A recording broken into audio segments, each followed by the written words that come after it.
ছবি যদি না পেয়ে দিয়ে দেবো।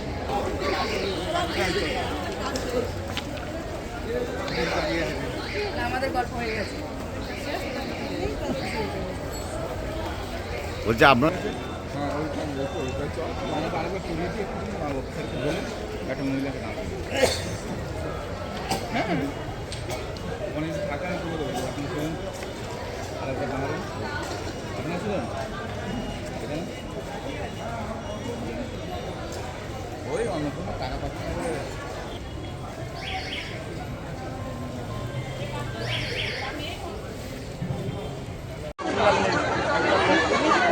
শিয়ালদা স্টেশন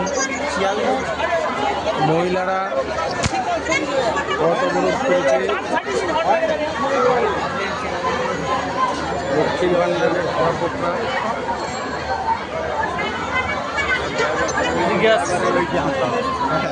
এদিকে আসতে বলো ট্রেন আসলে ট্রেন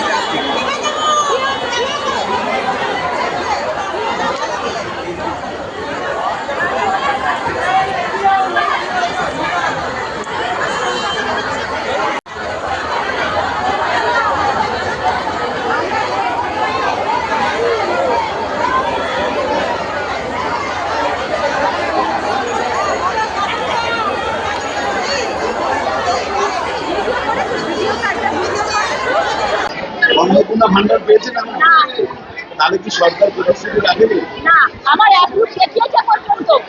এরা বলছে কি, এরা বলছে ব্যাংকে সব লিঙ্কিং সব কি করে, এসব আমরা মানি না। আপনারা দেখেন 20 তারিখ দেখেন প্রত্যেক মাসে আসছি, তারপরে বললো কি যে 19 তারিখে 16 তারিখে বললে এই 3 দিন দেখেন, আপনি 20 তারিখে পরে আসবেন। এসে দেখি ওটা আর খোলা হবে না, কোটা আর বলে তারা দিয়েছে, এই দিনটা সবাই রেখে যাচ্ছে। এখন কি বলছে? এখন এরা কিছু বলছে না, এরা বলছে এটা কাগজে নিয়েছে, সবার নাম দিয়ে বলছে আগে রেজিস্ট্রেশন নম্বর দিয়ে বলছে জমা দেবে, খালি কাগজে নিয়েছে, এখন জানি না কি হবে।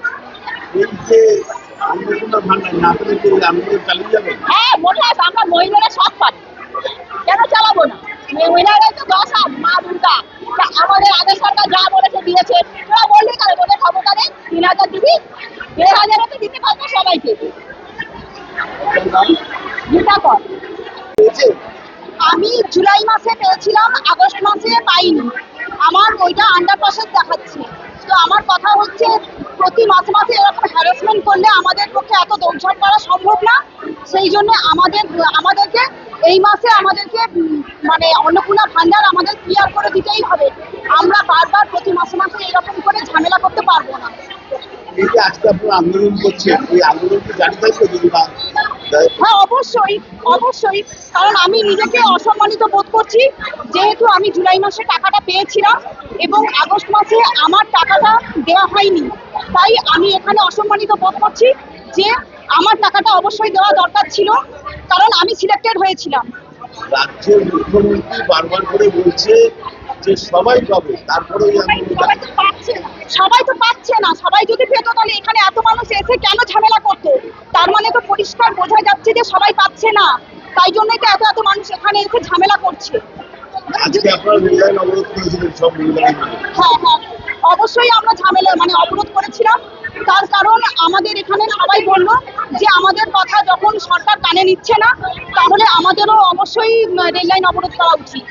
আপনার নাম? ইন্দ্রাণী সরকার। তৃণমূল যখন ক্ষমতায় ছিল তখন লক্ষ্মীর ভান্ডার এই ভোট হয়েছিল, এমনটা কিন্তু অনেক মানুষই দাবি করে, এবং ১,৫০০ টাকা তারা পেতেন মহিলারা, এবং সেই ১,৫০০ টাকা কিন্তু সবাই পেতেন। তারপরে কিন্তু সরকার পরিবর্তন হয়, এবং পরিবর্তনের পরে দেখা যায় যারা যারা লক্ষ্মী ভান্ডার পেয়েছেন অনেক নথিতে ভুল রয়েছে, তার মধ্যে ছেলেরাও লক্ষ্মী ভান্ডার পেয়েছে এবং বিভিন্ন মানুষজন লক্ষ্মী ভান্ডার পেয়েছে, যারা বাংলাদেশি তারাও লক্ষ্মী ভান্ডার পেয়েছে। এবার সরকার পরিবর্তনের পরে সেটা আমরা দেখতে পেয়েছিলাম, যখন সরকার এই বর্তমান সরকার তখন কিন্তু ঘোষণা করেছিলেন যে লক্ষ্মীর ভান্ডারটা ৩,০০০ টাকা করে দেবে, এবং সেই ৩,০০০ টাকাটা অন্নপূর্ণা ভান্ডার হিসাবেই কিন্তু দেওয়া হবে। সেই অন্নপূর্ণা ভান্ডার ৩,০০০ টাকা দেওয়া হলেও কিন্তু সবাই কিন্তু এখনো অন্নপূর্ণা ভান্ডার পাননি, এবং বিভিন্ন সময় এই পৌরসভা অর্থাৎ উত্তর দমদম পৌরসভায় তারা বিভিন্ন সময় আন্দোলন করছেন, এবং আজকে প্রায় বিরাটি স্টেশন চত্বরে প্রায় ১ ঘন্টা তারা অবরোধ করেন, এবং অবরোধ করার ফলে এই যে শাখার যত ট্রেন রয়েছে বিভিন্ন স্টেশনে দাঁড়িয়ে থাকেন, যাত্রী ভোগান্তি হয়। এবং গতকালও আমরা দেখেছি যে পৌরসভার সামনেও বিক্ষোভ দেখিয়েছেন মহিলারা, কেন গতকাল লক্ষ্মী ভান্ডার অনেকে পেয়েছেন কিন্তু বেশিরভাগ প্রচুর মানুষ কিন্তু পাননি, এমন ছবিও ধরা পড়েছে, এবং তারপর থেকেই সেই বিক্ষোভ কিন্তু আরও দানা বাঁধে। এই মুহূর্তে আমরা যেখানে দাঁড়িয়ে আছি পৌরসভা অর্থাৎ উত্তর দমদম পৌরসভায়, সেখানে মহিলারা বিক্ষোভ দেখাচ্ছেন, তারা কেন পাননি অন্নপূর্ণা ভান্ডার। আমরা একটু সরাসরি তাদের কাছে যাবো। অন্নপূর্ণা ভান্ডার পেয়েছেন? জুলাই মাসে পেয়েছিলাম, আর এখন পাচ্ছেন না না? এবার আন্ডার প্রসেস দেখাচ্ছে। তার জন্য কি আপনারা আজকে আন্দোলন করবেন? এই আন্দোলন চলবে যদি না পান? দেখা যাক কি হয়। আপনারা যদি সরকারকে নিয়ে এসেছিলেন ৩,০০০ টাকা পাবেন বলে, এটা সবারই দরকার, অনেক মানুষ আছে যাদের দরকার, তো দেখা যাক কি হয়। আপনি পেয়েছেন অন্নপূর্ণা ভান্ডার? একবার পেয়েছি, আগের বার। আর পাচ্ছেন না? আমরা কাকে পাইনি। অভিযোগ জানিয়েছেন এখনো পর্যন্ত? না, এই তো এখানে এসে দাঁড়ালাম। অন্নপূর্ণা ভান্ডার পেয়েছেন? আমি গত মাসে ফার্স্ট সপ্তাহে পেয়েছি, ওটা অ্যাপ্রুভ ছিল। এ মাসে আবার আন্ডার প্রসেসিং দেখাচ্ছে, এ মাসে আর ঢোকেনি টাকা। ঠিক আছে, আজকে গেছিলাম ব্যারাকপুর হ্যাঁ। এসডি অফিসে, ওখান থেকে বললো ওনাদের কোনো কাজ নেই, এখানে আসতে। এখানে এসে দেখি এই অবস্থা। তারপরে কি রেললাইন অবরোধ করলেন?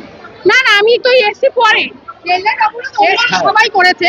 আমরা আগের মাসে পেয়েছি, এই মাসে দেখি পাচ্ছি না। আমাদের এরকম অনেক, এই যে এরা সবাই পাওয়ার যোগ্য কিন্তু পাচ্ছি না। আমার কথা হচ্ছে আপনারা প্রতি মাসে 6 মাস টাইম নিন, 1 বছর টাইম নিন, কিন্তু সবাই যেন সমান টাকাটা পায়। এদের যে অবস্থা আমাদের দেখলে মনে হবে যে নাকি এদের যে অবস্থা, ৩,০০০ টাকাটা প্রচুর। আপনারা দিতে পারবেন না সেটা বলে দিন যে আমরা পাচ্ছি না, সবাইকে দিলে। প্রতিশ্রুতি দিয়েছে, যখন ভোট হয় তখন প্রতিশ্রুতি দিয়েছে যে আমাকে দেবে, আমাদের দেবে, সবাই সেটা ভোটে দিয়ে। আজকে উনি তো যে আজ এটা কাল ওটা, আমরা যখন যেটা বলছে পাগলের মতন দৌড়াচ্ছি, পাগলের মতন পয়সা খরচা করি না। কিন্তু কালকে ওরা বলেছে কিন্তু যে এটা আপনাদের অধিকার, কিন্তু এই অধিকারটা তো দিচ্ছে না। বঞ্চিত হচ্ছে। হ্যাঁ, দিনবারে বলে ১-১২ টাকা ঢোকে নিয়ে ১-১২ টাকা ঢোকে। পৌরসভা কিছু বলছে না, কোনো কথাই বলছে না। নাম লিখছে। আমরা একটা লিস্ট দেখতে পাচ্ছি, সেই লিস্টে কিন্তু অনেকের নাম রয়েছে কিন্তু তারা পাচ্ছেন না। জমা নিয়ে আমাকে একটা রিসিপ্ট কপি দিয়েছেন, বলছেন আমরা এসডি অফিসে গিয়ে দেখছি। ওনারা কিছু বলছেন না, কেন ওনাদের কিছু বলার নেই। আর সবচেয়ে বড় কথা হলো যে ক্রাইটেরিয়াই তো পূরণ করবো। আরবান এরিয়ার কারো 3টে ঘর আছে মানে কিন্তু সে বড় লোক নয়। আমার শ্বশুর শাশুড়ি আছে, আমরা হাজবেন্ড ওয়াইফ আছি, আমার বাচ্চা আছি, সবাইকে আমরা এক ঘরে থাকবো নাকি একটা কিচেন থাকবে না, একটা ল্যাট্রিন থাকবে না? যদি টাকা না পান তাহলে কি আন্দোলন চালিয়ে যাবেন? নিশ্চয় চলবে, আন্দোলন চলবে। রেললাইন অবরোধ করলেন, সেই সময় কি আশ্বাস দেওয়া হচ্ছে? সেটা তখন আমি ছিলাম না, আমি জানি না, তখন আমি ছিলাম না। আমরা দেখতে পাচ্ছি এই মুহূর্তে পৌরসভায় প্রচুর মহিলারা তারা ভিড় করেছেন, এবং শুধু ভিড় করে যে দায়ী নয়, তাদের একটাই দাবি যে অবিলম্বে তাদের কিন্তু এই অন্নপূর্ণা ভান্ডার দিতে হবে, না হলে কিন্তু এই আন্দোলন তারা চালিয়ে যাবেন। দিদি একটু কথা বলবো, দিদি একটু কথা বলবো। আজকে অন্নপূর্ণা ভান্ডার পাননি, তার জন্য কি আন্দোলন? হ্যাঁ এটা আন্দোলন। হ্যাঁ আজকে আন্দোলনে আপনার রেল লাইন অবরোধ করলেন, হ্যাঁ তাতে কি বলা হচ্ছে? আমাদেরকে ভিডিওর সাথে আমরা দেখা করতে চেয়েছিলাম, আমাদের সাথে তিনি দেখাই করতে চাইছেন না, আর তিনি নাকি এখানে নেই, তিনি নাকি বাইরে, 3 মাস ধরে তিনি বাইরে, এখানকার লোক বলছে 3 মাস ধরে বাইরে। আমরা যখন রেল লাইন অবরোধ করেছি তখন আমাদেরকে ছেলেরা মারতে এসছে, আমাদেরকে। তারপরে পুলিশ সাধারণ মানুষকে ধরছে, যারা অন্যায় করছে তাদেরকে ধরে নিয়ে যাচ্ছে না, যারা প্রোটেস্ট করছে তাদেরকে ধরে নিয়ে যাচ্ছে। এগুলো খুব অন্যায় হচ্ছে। সরকার প্রতিশ্রুতি দিয়েছিল 3000 টাকা দেবে, অর্থাৎ সরকার গঠনের পরে 3000 টাকা পাওয়া যাবে, কিন্তু সাধারণ মানুষ অর্থাৎ মহিলারা যেটা দাবি করছেন, সরকার প্রতিশ্রুতি দিয়েছে কিন্তু তারা কিন্তু সেই প্রতিশ্রুতি রাখছেন না, এমনটা দাবি করছেন। কিন্তু বারবার করে রাজ্যের মুখ্যমন্ত্রী বলেছেন যে সবাইকে কিন্তু এই অন্নপূর্ণা ভান্ডার দেওয়া হবে, এবং ইতিমধ্যে অনেক মানুষ পেয়েছেন, অনেক মানুষ পাননি, তাদের মধ্যে একটা ক্ষোভের সঞ্চার হয়েছে। সেই ক্ষোভের সঞ্চারেই আমরা দেখতে পেলাম আজকে রেল লাইন অবরোধ হলো, প্রায় 1 ঘন্টা অবরোধ করে রাখা হলো, এবং অবরোধ করার পরে তাদের এক প্রকার আশ্বাস দেওয়া হয়েছে যে আগামী দিনে আপনারা এই অন্নপূর্ণা ভান্ডার পাবেন, এবং একটা নামের লিস্ট তৈরি করতে বলা হলো। কিন্তু নামের লিস্ট তৈরি করে কোথায় জমা দেবে সে বিষয়ে এখনো তারা বুঝতে পারছেন না। বারংবার পৌরসভায় এসেছেন, কিন্তু পৌরসভায় এসে শেষ পর্যন্ত ঘুরে যেতে হয়েছে তাদেরকে। উত্তর দমদম থেকে বিশ্বজিৎ পাল, আর প্লাস নিউজ।